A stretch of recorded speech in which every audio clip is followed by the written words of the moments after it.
The Chaser Report is recorded on Gadigal land. Striving for mediocrity in a world of excellence. This is the Chaser Report. Hello and welcome to the Chaser Report with Dom and Charles. Dom, a momentous day. Yes, sad news, and we're not going to talk about that sad news. Other sad news, some giants of European politics have left the stage. Boris Johnson has resigned from the House of Commons in the UK, and Silvio Berlusconi has resigned from living. He's no longer around, having died, I think, at the age of 86, or in terms of normal lifespans, about 140. Both of them massive controversies, massive amounts of sex with massive amounts of women. Yes, I think that there will be a noticeable drop in the amount of sex being had in the halls of power in Europe as a result of these two events. So let's just take a moment to commemorate them both. We'll talk about their records shortly, but I think the most appropriate thing we can do is just a moment of, utter advertising. That was respectful. I don't know what ad that was. I'm sure it was the way that certainly Silvio Berlusconi would have wanted to be remembered with commerce. Yes. People making money. But let's start with Boris Johnson, who's had the most extraordinary career from being a quite well-liked spectator editor and columnist to kind of, went on every panel show. I think he went on Mock the Week at one point. Yes. Kind of a jolly eccentric of UK life. He wasn't really meant to become Prime Minister, and yet he just seemed completely unstoppable to the point where he became Prime Minister at the time of the greatest crisis since World War II, and which he absolutely monumentally fucked up. Yes. And it seems beautiful that his departure came as a result of not once, not twice, but on many occasions having parties in violation of his own COVID lockdown laws. Yes, and I think the actual specific thing that he's decided to just resign from is because he's now sort of been caught lying about some of the lies that he told before. It's sort of getting to the end point of accountability where his lies are just piling up so high that it's just easier to get out of the way. Is that right? I'm sure that in his head that they were true at the moment when he said them. Yes. I just love, they've got a photo here. It's got the timeline of the events. And look, the first party that they've looked at, 15th of May 2020, it's a cheese and wine night at Downing Street. You've got a bunch of staffers out in the garden really does, sitting around tables. It looks like a party. It looks like a party. Yeah. Because part of Johnson's whole thing was I didn't know they were parties. Like I just thought of them as gatherings of colleagues at work. Yes, that's right. Yes. So his defence of this first one was these people were at work talking about work, just having wine while they did it. Now, at the time, the law said you could meet one person outside of your household in an outdoor setting while exercising. Which I suppose they're exercising their mouths. They're exercising their culinary capacities. Yeah. And this just kept happening. And then a week later, drinks in the garden. And it was an email saying, welcome to socially distanced drinks in the number 10 garden this evening. And the PM and his wife turned up. And the police found that this did breach rules at the time. I mean, at the point where you're inviting people to socially distanced drink, you're supposed to meet more than one person. Who passed those laws again, Charles? Who was it? Boris Johnson. Boris Johnson passed it. Yeah, that's right. There was another one. There was a farewell gathering. Then there was Boris's birthday. And he only went to it for 10 minutes to his own birthday, apparently. Yes. Because he had lots of work to do because he liked working so much. And this is 30 people in and doors in the cabinet room giving him a birthday cake and singing happy birthday. Like the most COVID-y thing you can do is singing. Well, the thing that surprises me about all these revelations, right, is presumably Boris Johnson went to Eton, right, where you learn that rules are not for you. That's right. Like, that you make up rules and then suckers beneath you follow those rules and you exist on this plane of existence above those rules because you are the ruling class. Yes, and you're so charming and so privileged. Oh, I'm terribly sorry that I didn't realise. And you go to court and the court just goes, oh, look, well, yeah, I went to the same school as you. You know the judge. Yeah, exactly. You probably did a nutty run through the quad back in the day. And so what surprises me about all this is that Boris Johnson actually learnt something at school. Well, you learn how to bumble through. Now, Rishi Sunak got fined for attending the event, as did Boris Johnson, as did Carrie Simons, Mrs. Johnson, the latest Mrs. Johnson. There was a party to farewell. How's Rishi Sunak going to afford the fine? It's a very, very long list. I'm not going to read them all out, but there's another one during a different lockdown in December, the Christmas drinks, where they're all basically 20 of them in a room with platters. Does this look like a work meeting or a party? So what Dom is currently showing me is a photo of a party. Yes. And you're saying, does that look like work? I mean, the difficulty with it is they do look like shit parties. They're pasty British people. So, yes, I mean, it's not a party I would want to attend. But I think the greatest event of them all, and there are, I don't know, more than a dozen of these parties in Partygate, it's the 16th of April 2021, where it was the night before Prince Philip's funeral. The nation is in mourning. Yes. The Prince Consort has just died. There's going to be the big funeral the next day. And you might remember that the Queen was so keen to abide by the rules that because no one else from her household was at the funeral, she sat by herself in her 90s mourning her husband. And the nation went, oh, what a wonderful stoic grandma. Yes. She was. Whatever you think of the Queen, she did follow the rules on that occasion, the rules set by the government. The night before the funeral, guess how many parties were held at number 10 Downing Street? What, more than one? Two. There were two parties. What? Yes. Amazingly enough, there were actually two parties at number 10. And the apology said to the Queen, it should not have happened at the time that it did. But it's just extraordinary. And so Boris has resigned in a fit of pique, basically, having felt victimised simply because he denied that these parties were parties. He went into Parliament and said that they weren't parties. I mean, were they beneath his standards? Were they not debauched enough? I know that didn't at the Bullingdon Club, didn't they all fuck pigs and stuff? Or was that David Cameron? No, that was David Cameron. So easy to get them confused. I mean, I assume given the number of illegitimate children Boris Johnson has, a party's only a party if it involves having sex with a staffer. Yes, I mean, there's got to be knocking up for it to be a party for Boris. So maybe it's just like didn't meet his high standards. Well, but how would you know? I mean, we don't know how many children he has. This is the Guardian columnist Marina Hyde loves this factory. He never acknowledges how many children he actually has fathered. And I noticed today, actually, he's in trouble again because apparently he's recommended for a life, like a sort of inheritable peerage, like the sort of top type of peerage, this party worker who looks remarkably like him, and there is a suggestion that she may in fact be one of his daughters, but no one knows. But how would you know? Well, yes. this is the latest scandal. Statistically. Yeah, very likely. Yeah. I mean, it is the one achievement of his life, I think, the greatest. Yes. And he's very good at writing. Like Genghis Khan. Yes, he writes op-ed pieces quickly and he spreads his seed very, very rapidly. No, well, this is the thing. So the latest scandal, and completely separate scandal, is his apparently when you're Prime Minister and you leave the job, you get the right to appoint a whole bunch of, members to the House of Lords. Yes. It's just we don't have this tradition in Australia. That as you leave office, you just go, put these 10 or 20 people into the House of Lords with a job for life, able to vote on whether laws get passed. You just get to somehow appoint your mates to that. And one of the people on the list, if I'm not mistaken, was his hairdresser. And admittedly, that's a very difficult job. Yes. I mean, that's probably, if you can handle that, you probably do deserve to be in the House of Lords. Yes. So Boris, you're no longer. But he did say when he was leaving, one part of his statement was, for now, he's going to leave the Parliament. Yeah, because I must say, he strikes me as somebody who always believes he's got one more comeback. Oh, yeah. Yeah. He probably thinks of himself as Churchill. He does. I'm sure he does. Yeah, he would view himself as... He's already erecting statues to himself in his mind. One more to come back, one more child is his principle. But look, it's possible, although I gather that the rest of the Tories are so cross with him that they may ban him from actually being, getting Conservative endorsement. Yeah. Because what he did with this list of his peers that he wanted was that he said there's a whole process where you send them and they then get evaluated by an independent body just to try and make it not completely cronyism, even though it is cronyism. Yes. And he just said to Rishi Sunak, mate, can you just ignore that step? Just put them straight through. Can you? Just put them straight through. Wow. And amazingly enough, Rishi Sunak went, nah.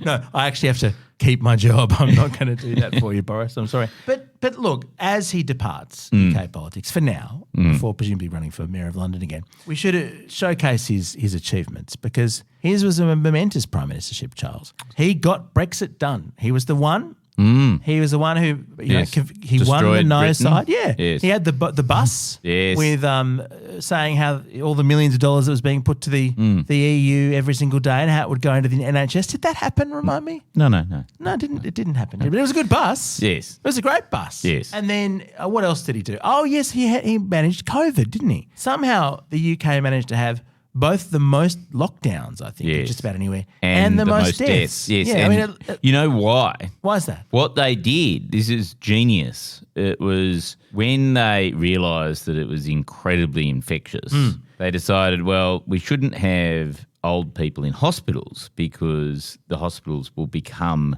incredible sort of hotbeds of spreading this disease. So they very sensibly discharged all the old people who had it back into the old aged care In homes. the homes, naturally. Yes. And so that was at least an extra 100,000 right there, dead, because essentially every aged care home then had... It was a hotbed.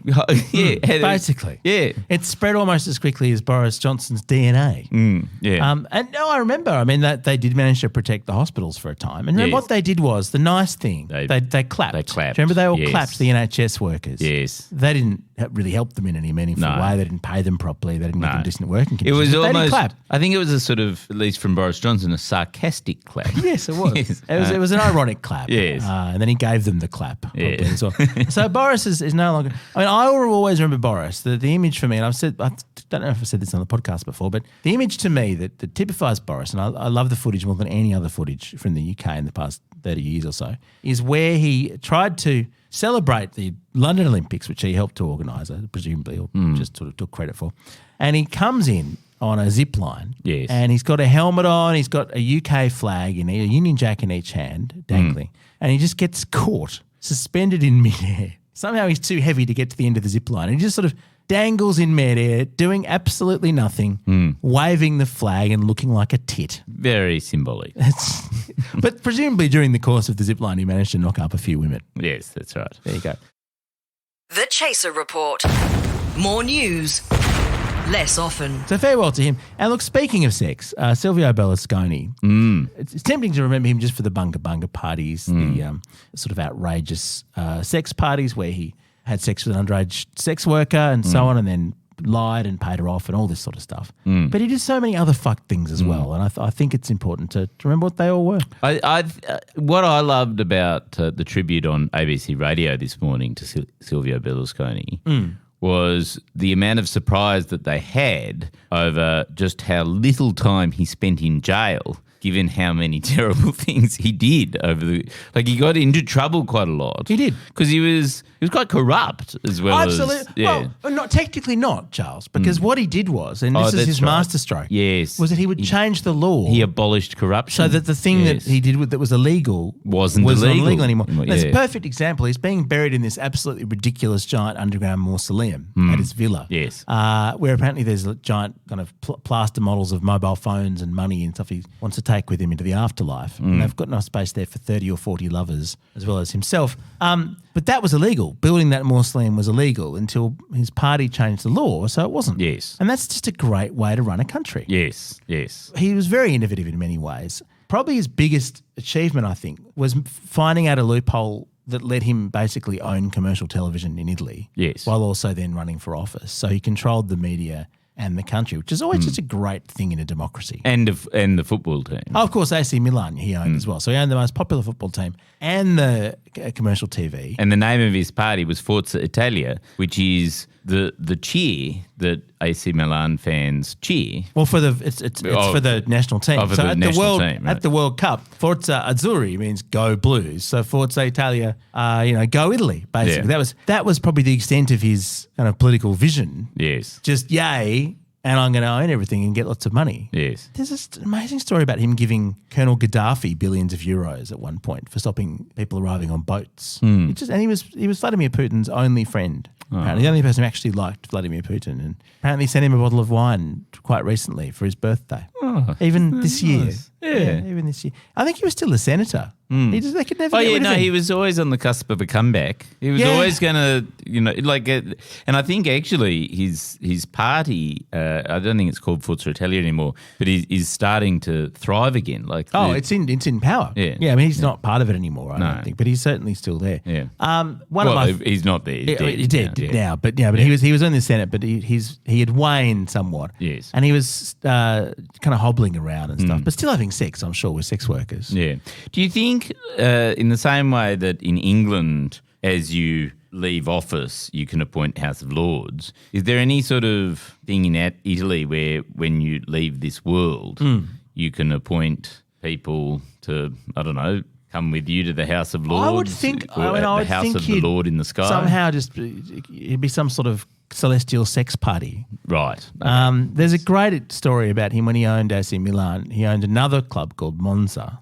And I think it's only last year he gave this talk or so on. He said, every time you beat the top teams, I'll get a bus full of whores to come to your locker room. And he's just always creating jobs. He was really pro-employment. It's very strange how we had Scott Morrison, the UK had Boris Johnson, Italy had Silvio Berlusconi. They're all of a type, aren't they? But Charles, no. I mean, the thing is, Scott Morrison was so humorless and never did anything outrageous. Well, no, I shouldn't say that. He never did anything outrageous in his personal life. I mean, politically, sure, all the jobs and so on. But he never did anything ridiculous in public life. So what's the Australian analogue? Bob Hawke? I mean, he the yes, Bob Hawke? I guess Bob Hawke, in a sense, in terms of being flamboyant and all the sex. Yeah. Berlusconi, this is one of the best things that Berlusconi did. He didn't do much in terms of international relations. At one point, there was a big summit in Trieste in Italy, and he jumped out from behind a monument behind Angela Merkel, the German chancellor, and shouted "cuckoo." That was a thing that he did at one point.